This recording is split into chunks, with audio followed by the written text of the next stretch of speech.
मैंने उनसे पूछा कि 5 घंटे में वो इतना बड़ा ढांचा कैसे गिर गया, समाप्त हो गया, ये किसकी शक्ति थी? उन्होंने कहा, महाराज एक सत्य बात बताता हूं, ये किसी व्यक्ति की शक्ति नहीं थी, हनुमान जी महाराज वहां पर खड़े होकर के इस काम को करवा रहे थे। हनुमान जी महाराज ने उस ढांचे को समाप्त करवाया। हनुमान जी महाराज की वह शक्ति, बुद्धिर्बलम यशो धैर्यम निर्भयत्वम अरोगता अजाड्यम वाक्स्फुरत्वंच हनुमत स्मरणात् भवेत्। जहां हनुमान जी का नित्य स्मरण होता है वहां अपने आप बुद्धि को प्रेरणा मिलती है, बलवान बना जाता है, आरोग्यवान हुआ जाता है, सारे संकट टल जाते हैं और मनुष्य निरंतर विजय की ओर आगे बढ़ता जाता है। वे श्री हनुमान जी महाराज, वे बागेश्वर के श्री हनुमान जी महाराज अब उठ करके उस चेतना को जगाने के लिए हमारे पंडित धीरज जी को सर्वत्र भेज रहे हैं, धीरेन्द्र शास्त्री जी को भेज रहे हैं और उस दिव्य चेतना की जागृति कर रहे हैं। मित्रों, इस चेतना की जागृति में इस एक बात की अत्यंत बड़ी आवश्यकता है। बहुत कहा गया, तीनों प्रश्न मेरे ध्यान में है। हिंदू मंदिरों की संपत्ति दुरुपयोग करने के लिए कैसे दी जाती है? केवल हिंदुओं के ऊपर अत्याचार कैसे हो रहा है मंदिरों के ऊपर? एक बात, हिंदुत्व को समरसता के मार्ग से कैसे खड़ा किया जाना चाहिए, ये दूसरी बात। और पुनः भारत माता को गौरव के स्थान पर कैसे विराजमान करना चाहिए, ये तीसरी बात। प्रश्न अनेक है, उत्तर एक है। ध्यान रखना, प्रश्न अनेक है, उत्तर केवल एक है और वह उत्तर यह है कि आप लोगों को जागरूक रहना होगा, हमें अपने धर्म का पालन करना होगा। महाभारत का रोज चिंतन करता हूं और इसलिए सर्वे धर्मा राजधर्म प्रधानाः, सर्वे धर्मा राजधर्म प्रधानाः।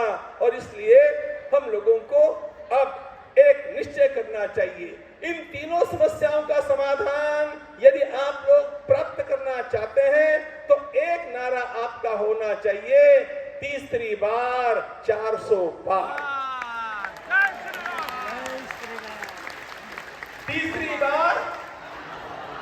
तीसरी बार इस तीसरी पाली में 400 को पार जब करेंगे तभी जाकर के ये होने वाला है, नहीं तो ये होने वाला नहीं है। और इसलिए अपने धर्म का पालन करना हमारा कर्तव्य। धर्म क्या होता है? महाभारत में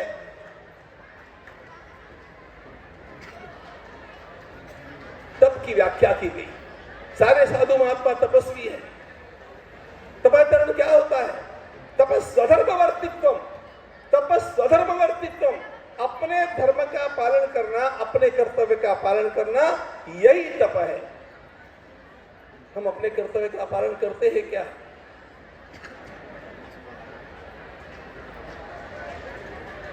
बड़ी बड़ी घोषणाएं करके, बड़े बड़े नारे दे करके, बड़े बड़े सम्मेलनों से काम नहीं होगा। मित्रों, आने वाले 100 दिन अत्यंत महत्वपूर्ण है। हमें मतदान की ओर ध्यान देना होगा। मतदान के माध्यम से ये सारे काम होने वाले हैं और इसलिए आज से ही उस तपस्या में लग जाइए, घर बार छोड़ करके निकलिए। साधु संतों से मेरा आह्वान है कि यदि आपको धर्म को बचाना है तो आपको अपना सब कुछ भूल करके और पुनः धर्म की स्थापना दिल्ली के सिंहासन पर करनी पड़ेगी, तब जाकर के ये काम होगा। उसके बिना ये काम होने वाले हैं नहीं। बाकी हम सब लोग सब कुछ कर लेते हैं, लेकिन मतदान के दिन कहां होते हैं पता नहीं। ध्यान ये रखना चाहिए कि हम लोगों को इस बारे में अत्यंत सावधान होना चाहिए। मैं किसी पार्टी का नाम तो लूंगा नहीं, हमने कभी कोई पार्टीबाजी तो की नहीं। मैं ये नहीं कहूंगा कि किस पार्टी को मत देंगे, लेकिन मैं आपसे ये अवश्य कहूंगा, उनको मत दीजिए जो मंदिर बनाते हैं। रामलला को जिसने लाया वे इसके पात्र हैं। ध्यान रखना चाहिए। मतदान उसके लिए होना चाहिए जो स्वयं गो हत्या बंद करने के पक्ष में है। मतदान उनको होना चाहिए, उनको पुनः सिंहासन पर विराजमान, जो हिंदू हित की रक्षा करेगा वही देश पर राज करेगा। हिंदू हित की रक्षा करेगा, हिंदू हित की रक्षा करेगा, हिंदू हित की रक्षा रक्षा करेगा। और यदि ये करना है तो इसके लिए आपको 100 दिनों की तपस्या करनी पड़ेगी और इससे सब कुछ छोड़ करके निकलना पड़ेगा। दीदी मां को तो भारत में जाने की बड़ी उत्सुकता है, लेकिन मैं कहना चाहूंगा कि आपको विवाह करना है कि नहीं करना है, ये प्रश्न जो कुछ भी होगा, मुझे इतना ही कहना है कि 2 महीने कुछ नहीं करना है, 2 महीने यही काम करना है, देश में घूमना है, अलग जगाना है और अलग जगा करके तीसरी बार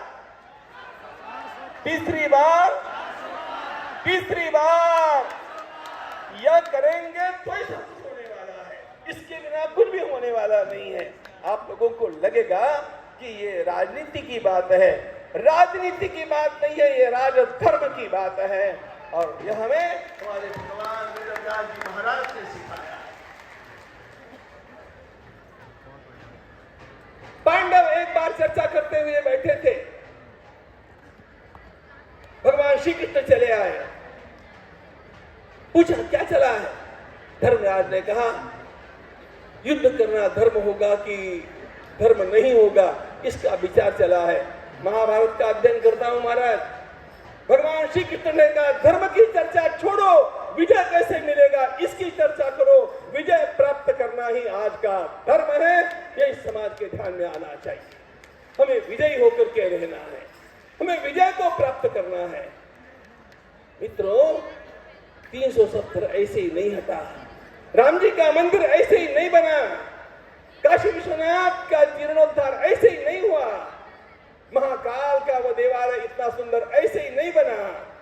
ये सब बन सका, इसका कारण इसके पीछे अत्यंत बड़े त्याग की लहरें उठी है। और वह बड़ा त्याग करने की बात मैं आज नहीं करूंगा, प्राणार्पण करने की बात मैं आज नहीं करूंगा, उसकी आवश्यकता नहीं है, लेकिन संकल्प की शक्ति जगनी चाहिए, इच्छा शक्ति सुदृढ़ होनी चाहिए, समय देना चाहिए, राष्ट्र को जगाना चाहिए।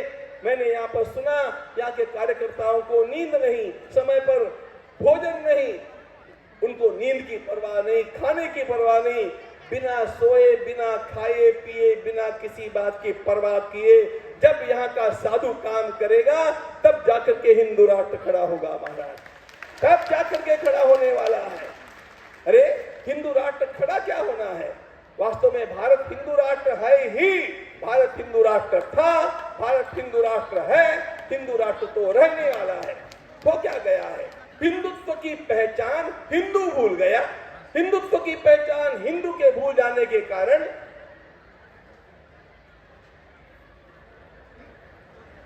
ये हिंदू राष्ट्र होने पर भी, अब मैं इस चिकित्सा में नहीं जाना चाहता, राज्य में और राष्ट्र में क्या अंतर है। हिंदू राष्ट्र भारत तो है ही, यहां का हिंदू बहुल क्षेत्र, हमारी परंपरा हिंदुत्व की, सनातन की, और ये भारत माता, तो मूल में ये हिंदू राष्ट्र तो है ही। इसका साक्षात्कार अगली पीढ़ियों को न होने की व्यवस्था कर दी गई और इसको आत्मविश्वास विहीन कर दिया गया, इसको डराया गया और यही कहा गया कि आपका इतिहास यह केवल पराभव का इतिहास है, पराभव का नहीं, यह संघर्ष का इतिहास है। और यह संघर्ष का इतिहास नहीं, यह जीतने का अमृत काल है, यह जीतने का अमृत पर्व है। और इसलिए मित्रों, यह हिंदू राष्ट्र है, इसका साक्षात्कार लोगों को कराने की आवश्यकता है और उसके अनुसार हिंदू हितों की रक्षा करने वालों को सिंहासन पर लाने की आवश्यकता है। ये जहां जहां होगा वहां वहां अपने आप ही सब कुछ संपूर्ण विश्व के कल्याण के लिए उपयोगी होगा। ये ध्यान रखना। हिंदू राष्ट्र क्या होता है, हिंदुत्व का एजेंडा क्या है, हिंदुओं को सत्ता में आकर के करना क्या है। सर्वे भवन्तु सुखिनः, सर्वे सन्तु निरामयाः, सर्वे भद्राणि पश्यन्तु, मां कश्चित् दुःख भाग् भवेत्। कोई भी दुखी न रहे, कोई भी दुखी न रहे, सबको समान व्यवहार मिले, सबके साथ न्याय हो। यही तो सनातनत्व है, यही हमारे ऋषियों ने गाया है और इसीलिए वसुधैव कुटुंबकम का नारा उन्होंने दिया। लेकिन ऊंचा दर्शन भी, अत्यंत ऊंचा ज्ञान भी शक्ति विहीन होने पर कार्य नहीं कर सकता है, और इसलिए इसके पीछे शक्ति खड़ी करने की आवश्यकता है। और आज शक्ति संख्या की शक्ति है, आज शक्ति आप लोगों के एकत्व की शक्ति है, आज की शक्ति वास्तव में संगठन की शक्ति है, और आज की शक्ति जागरण की शक्ति है। यो जागार तम चक्कामयन्ते, जागते रहिएगा, कहीं गफलत से कुछ हो न जाए, ये देखते रहिएगा। जब जाकर के हम ये सब करेंगे तब जाकर के हमारे मंदिर मुक्त होंगे। Hindu money for Hindu cause एक सिंपल बात है, लेकिन हमें फंसाया गया, हम कानूनों से अनभिज्ञ रह गए। कैसे कैसे कानून इस समाज को धोखे में रखकर बना दिए गए, कैसे कैसे इस समाज के महापुरुषों को कुचल दिया गया। ये सारे षड्यंत्र चलते रहे और हम सोते रहे। अब सोना नहीं, जगना है, और जगाने के लिए हमारे बागेश्वर धाम के सरकार निरंतर काम कर रहे हैं, उनके साथ खड़ा रह रहा है। देश का हर संत आज उनके साथ इसलिए खड़ा है कि इस एक छोटी सी मूर्ति में, मैं मेरी भाषा में बोलूं, he is my magic boy.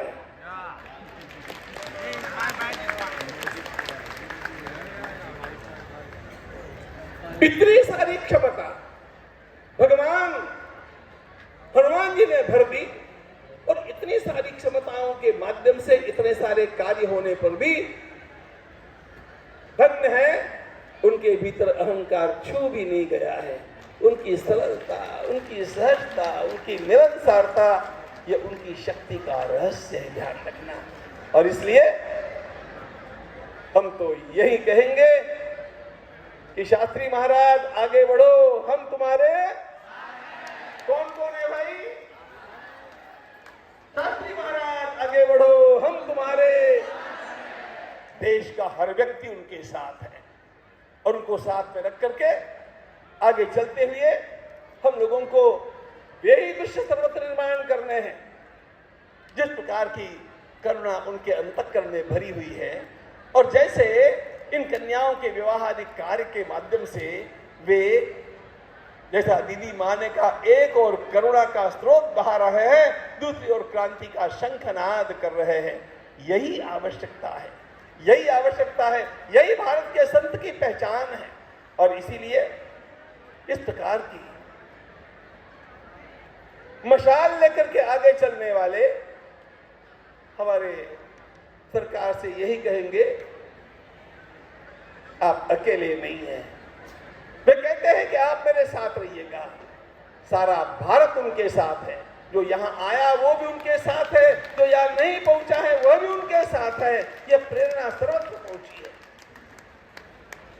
सावधान रह करके जब हम लोग इस प्रकार से काम करते रहेंगे मित्रों, बहुत दूर नहीं अयोध्या तो झांकी है। क्या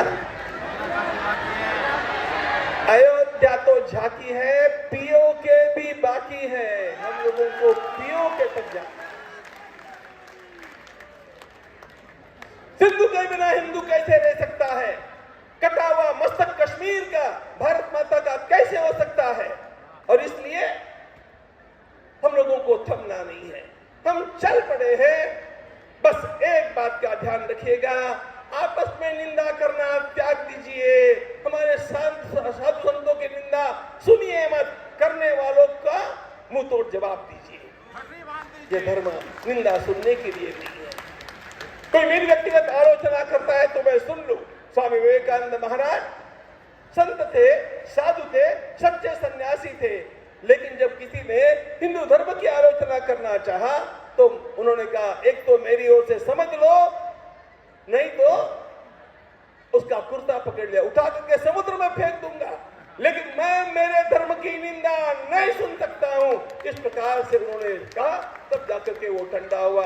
ध्यान रखना, हमारे सामने जो जो दुश्मन कभी कभी हम लोगों को दिखते हैं, हम तो किसी के दुश्मन है नहीं, लेकिन जो दुश्मन के रूप में आना चाहते हैं ना, वे केवल तब तक बलवान लगते हैं जब तक हम आंख उठाते नहीं। जब हम आंख उठाते हैं तो ये सारे गुंडे भाग जाते हैं। और इसलिए हमारी सहन शक्ति को हमारी दुर्बलता समझा गया। यह सद्गुण विकृति आई। वीर सावरकर जी ने कहा सद्गुण तो होनी ही चाहिए, लेकिन किसी भी सद्गुण का अतिरेक कभी कभी विकृति हो जाता है। और इसलिए काटो मत, लेकिन फुफकारते रहो। काटना, फुफकारो मत, काटो मत, लेकिन फुफकारते रहो। ये फुफकारते रहना भी आवश्यक होता है, ये हुंकार दिखाना आवश्यक होता है। इस प्रकार का हुंकार आज पूरे